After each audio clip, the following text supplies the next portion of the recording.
मैं हेमंत बिश्नोई शारदा विद्या निकेतन की online classes में आपका स्वागत करता हूं। आज की जो अपनी क्लास है वो 10th क्लास का चैप्टर नंबर 8 साइंस का, जिसके अंदर कुछ टॉपिक है वो अपने करेंगे। उसमें सबसे पहले आपको टॉपिक करवा रहा हूं मैं आज हाइड्रोकार्बन का। तो देखिए, जो हाइड्रोकार्बन आपको मैं यहाँ नाम लिख रहा हूँ, इस नाम से आपके सामने इसकी डेफिनेशन बनेगी। हाइड्रोकार्बन नाम के अंदर दो चीज़ें आपको जुड़ी हुई दिख रही है। हाइड्रो का अर्थ हो गया हाइड्रोजन, कार्बन का अर्थ हो गया कार्बन। हाइड्रोजन का जो सिंबल होता है वो H होता है, कार्बन का जो सिंबल या प्रतीक होगा वो C होगा। तो ऐसे कंपाउंड या यौगिक जो हाइड्रोजन और कार्बन से मिलकर बने होते हैं क्या कहलाएंगे? हाइड्रोकार्बन कहलाते हैं। बेसिकली अपने जो 10th क्लास का सिलेबस है उसके अकॉर्डिंग इसको करवा रहे हूँ मैं। ये दो प्रकार के होते हैं। एक देखिए, पहला होता है खुली श्रृंखला के हाइड्रोकार्बन। इसमें जो फर्स्ट टाइप आएगा वो होते हैं खुली श्रृंखला के हाइड्रोकार्बन होते हैं। इनका दूसरा नाम होता है, इसको अपने विवृत हाइड्रोकार्बन भी बोलते हैं, या यूं कह लो ये अचक्रीय हाइड्रोकार्बन भी कहलाते हैं। यानी हाइड्रोकार्बन की ऐसी चेन जिसमें कार्बन कार्बन एक खुली श्रृंखला के अंदर यानी एक ओपन चेन के अंदर हो, वो खुली श्रृंखला विवृत या अचक्रीय हाइड्रोकार्बन कहलाते हैं।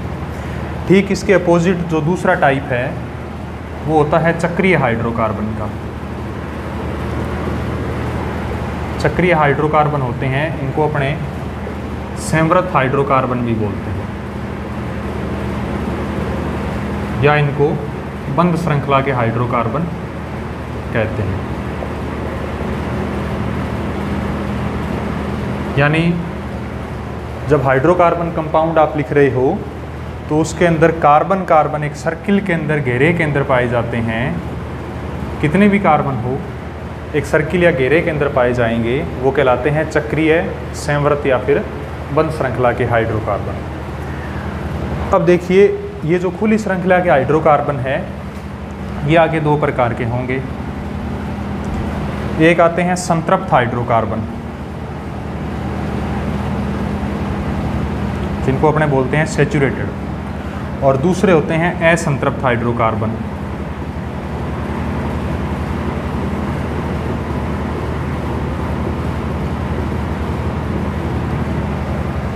संतृप्त हाइड्रोकार्बन की अगर आप डेफिनेशन देखोगे तो आप इस चार्ट को देखते हुए लिखिए कि ऐसे विवृत खुली श्रृंखला या अचक्रीय हाइड्रोकार्बन जिनमें कार्बन कार्बन में सिंगल बॉन्ड यानी एकल बंध पाया जाता है वो क्या कहलाएंगे? संतृप्त हाइड्रोकार्बन कहलाएंगे। असंतृप्त हाइड्रोकार्बन ऐसी खुली श्रृंखला विवृत या अचक्रीय हाइड्रोकार्बन होंगे जिनमें कार्बन कार्बन में या तो डबल बॉन्ड होगा या फिर ट्रिपल बॉन्ड होगा, वो असंतृप्त हाइड्रोकार्बन होंगे।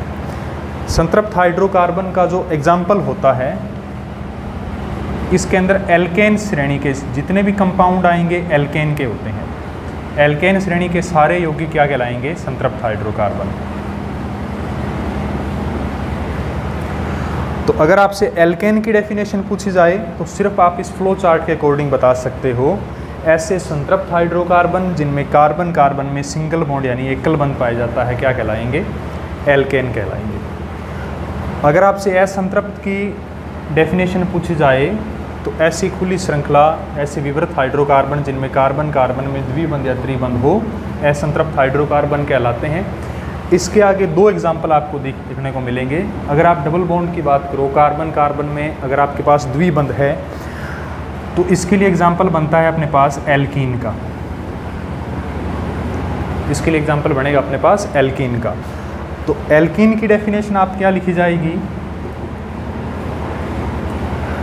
हाइड्रोकार्बन की श्रृंखला जिसमें कार्बन कार्बन के बीच में द्विबंध यानी डबल बॉन्ड पाया जाएगा, वो सारे एल्कीन श्रेणी के कंपाउंड या यौगिक होते हैं। और अगर ट्रिपल बॉन्ड हो तो वो कौन सी श्रेणी बन जाएगी? एल्काइन श्रेणी बनेगी। इसमें कार्बन कार्बन में ट्रिपल बॉन्ड होता है। अब देखिए, इनका एक सिंपल फॉर्मूला होता है, जैसे एल्केन, एल्कीन और एल्काइन श्रेणी के कंपाउंड निकालने के आगे कार्बन के नंबर के अकॉर्डिंग इसका जो फॉर्मूला लिखा जाएगा, जिसको अपने सामान्य सूत्र से लिखते हैं, सिंपल फॉर्मूला जिसको बोलते हैं, वो इसका फॉर्मूला होता है CnH2n+2। यहाँ n होगा वो नंबर ऑफ कार्बन होंगे, कार्बन की संख्या n दर्शाती है। एल्कीन का जो फॉर्मूला होता है वो CnH2n होता है। एल्काइन का ऐसे ही फॉर्मूला बनेगा, वो CnH2n-2। देखो आपको एक चीज़ याद रख के चलनी है, CnH2n। अगर आपसे एल्केन पूछे तो +2 कर देना, एल्कीन में ना प्लस ना माइनस, एल्काइन में आपको -2 करना है। और n का अर्थ क्या होगा, नंबर ऑफ कार्बन होंगे। n क्या होंगे, नंबर ऑफ कार्बन। मान लीजिए मैं यहाँ n के स्थान पर n की वैल्यू मैं 1 रखता हूँ। एल्केन के अंदर अपने क्या रखते हैं, n = 1 रखते हैं। तो जहाँ n लगा है वहाँ 1 लगाते जाइए, C1H2 × 1 + 2, यानी n की जगह 1 आ गया। तो किसी भी कार्बन के नंबर अगर 1 है तो उसको आपको लिखने की ज़रूरत नहीं होती। तो 2 को 1 से इंटू किया, 2 + 2 क्या बन गया, CH4। तो ये जो CH4 कंपाउंड हाइड्रोकार्बन दिख रहा है वो एल्केन ग्रुप का एग्जाम्पल है आपके सामने। ऐसे ही मान लीजिए एल्कीन के अंदर अगर आप कोई भी एक वैल्यू ले लीजिए, अपने n की वैल्यू 2 लेते हैं, तो क्या बनेगा फॉर्मूला इसका, C2 2 × n के स्थान पर क्या चला जाएगा, 2, तो क्या बन जाएगा C2H4। ये एल्कीन श्रेणी का कंपाउंड है। इनकी बेसिक स्ट्रक्चर क्या होती है, कैसे इनको याद रखा जाता है, वो आगे आपको समझाऊंगा। लेकिन आपको एक बार बेसिक ये बात इस फ्लो चार्ट से समझनी है कि इनके आगे पार्ट या डिवाइडेशन किस प्रकार से होता है। इसी प्रकार देखिए जो चक्रीय हाइड्रोकार्बन है, जो साइकिल के अंदर पाए जाते हैं, वो भी आगे 2 टाइप के होंगे। फर्स्ट होते हैं एलिसाइक्लिक। जो पहला इसके अंदर टाइप आएगा वो आता है एलिसाइक्लिक हाइड्रोकार्बन का। और नंबर 2 पर जो आते हैं वो होते हैं एरोमेटिक हाइड्रोकार्बन। दूसरे होंगे एरोमेटिक हाइड्रोकार्बन। अब देखिए दोनों में डिफरेंस क्या है। एलिसाइक्लिक हाइड्रोकार्बन वो होते हैं जो एक सर्किल के अंदर रहेंगे, साइकिल के अंदर रहेंगे, लेकिन फिर भी इनमें कार्बन कार्बन में सिंगल बॉन्ड पाया जाता है। सर्किल के अंदर रहते हुए भी इनमें कार्बन कार्बन के अंदर हमेशा सिंगल बॉन्ड होगा। और एरोमेटिक क्या होगा, सर्किल के अंदर रहते हुए भी ये डबल बॉन्ड या ट्रिपल बॉन्ड लेते हैं, वो एरोमेटिक हाइड्रोकार्बन कहलाएंगे। ठीक है, इस एरोमेटिक के अंदर एक जैसे एक एग्जाम्पल आता है बेंजीन का। इसकी स्ट्रक्चर आपको जब आप एल्कीन और एल्काइन के अंदर बॉन्ड जोड़ने या कार्बन कार्बन के बीच कैसे बॉन्ड आपको काउंट करने हैं, कहाँ हाइड्रोजन लगना है, वो सीखोगे तब इसकी स्ट्रक्चर समझ आएगी। एक बार इसका फॉर्मूला मैं लिख रहा हूँ यहाँ, C6H6। जो इसकी स्ट्रक्चर बनती है, ओपन स्ट्रक्चर होती है, वो इस प्रकार से होगी कि टोटल इसमें 6 कार्बन होंगे और 6 हाइड्रोजन इसमें जुड़े होते हैं। कार्बन की वैलेंसी 4 होती है, इसलिए वो एक कार्बन अपने साथ 4 बॉन्ड या 4 बंध बनाता है। तो हर एक कार्बन के साथ 4 आपको बंध पूरे करने के लिए यहाँ पर आपको द्विबंध लेना पड़ेगा। यहाँ द्विबंध लगने से इस कार्बन के भी 1, 2, 3 और 4 बॉन्ड पूरे होते हैं। अब इस कार्बन के लिए आपको 4 बंध बनाने के लिए 3 बंध बुने हुए इसके साथ, अगर आप यहाँ बंध लगाओगे तो इसकी वैलेंसी बिगड़ती है, इसके साथ 5 बंध हो जाएंगे। तो इसके बीच आप यहाँ आपको बॉन्ड लगाना होगा। इसी प्रकार से इस कार्बन के यहाँ बॉन्ड लगने से 1, 2, 3, 4 बंध पूरे हो जाएंगे। इस कार्बन के लिए आप यहाँ पर एक द्विबंध लगाओगे। ये बेंजीन की स्ट्रक्चर होती है, ये एरोमेटिक का एग्जाम्पल है। अब देखिए एक विशेषता होती है इनकी, मेन जो बात है कौन कौन से कंपाउंड की, एक तो खुली श्रृंखला के जितने भी हाइड्रोकार्बन आते हैं और एलिसाइक्लिक जितने भी हाइड्रोकार्बन आते हैं, इनकी एक प्रकार की विशेषता बहुत बार आती है एग्जाम के अंदर। इनकी विशेषता होती है ये एलिफैटिक गुण दर्शाते हैं। ये एलिफैटिक गुण दर्शाते हैं। एलिफैटिक गुण क्या होते हैं, अगर इनको जलाया जाए तो ये बिना धुएं की ज्वाला के साथ, यानी जलाने पर इनका कोई धुआं नहीं होगा, ये बिना धुएं की ज्वाला के साथ जलते हैं। कौन कौन से, खुली श्रृंखला के जितने भी हाइड्रोकार्बन आएंगे और एलिसाइक्लिक जितने भी हाइड्रोकार्बन आएंगे, अगर उनको जलाया जाए तो वो बिना धुएं की ज्वाला के साथ जलते हैं सदैव।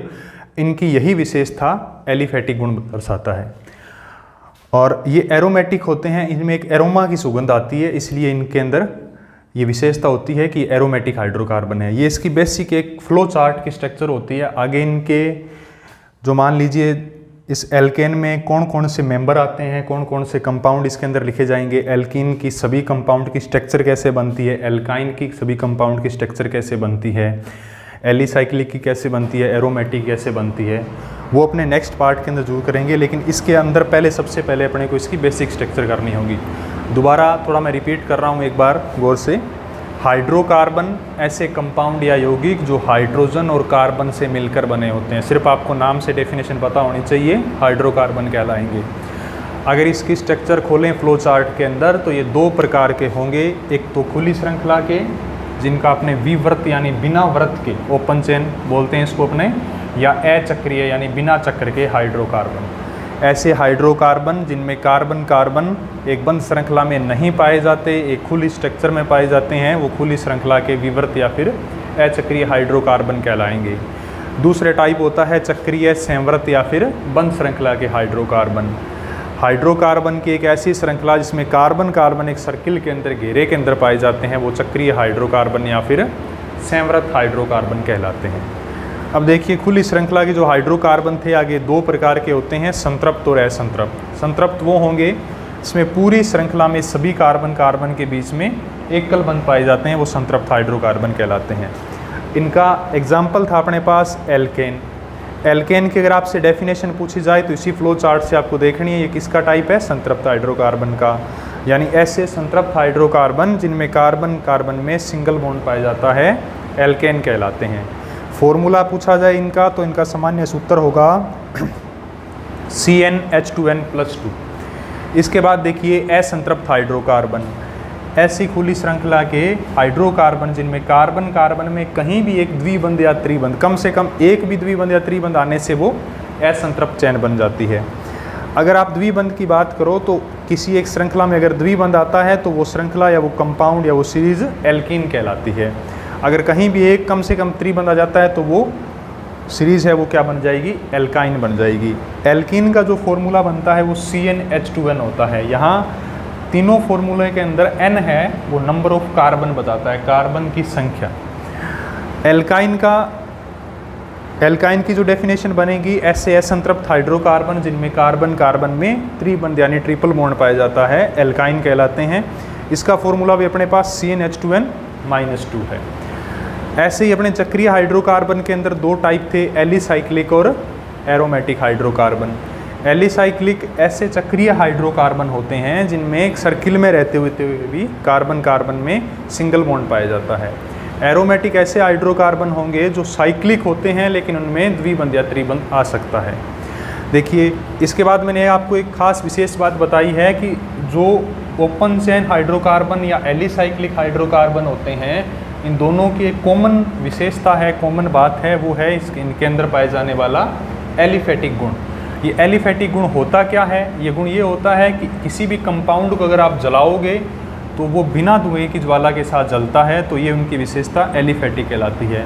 इसी प्रकार अगर आप एरोमेटिक को जलाते हो तो ये काले धुएं की ज्वाला के साथ जलते हैं। यही जो बेसिक चीज़ है ये इन दोनों की पहचान करवाती है, इन दोनों को अलग अलग अपने को दर्शाती है। इसके बाद एल्केन, एल्कीन और एल्काइन मेंबर कैसे लिखे जाते हैं, उनके उस सीरीज के नाम कैसे लिखे जाएंगे, पूरे सदस्य कैसे आते हैं, बॉन्ड कैसे बनते हैं, वैलेंसी कैसे निकलती है, और most important topic IUPAC nomenclature जो कैसे होगा वो अपने आगे की वीडियो में करेंगे। धन्यवाद।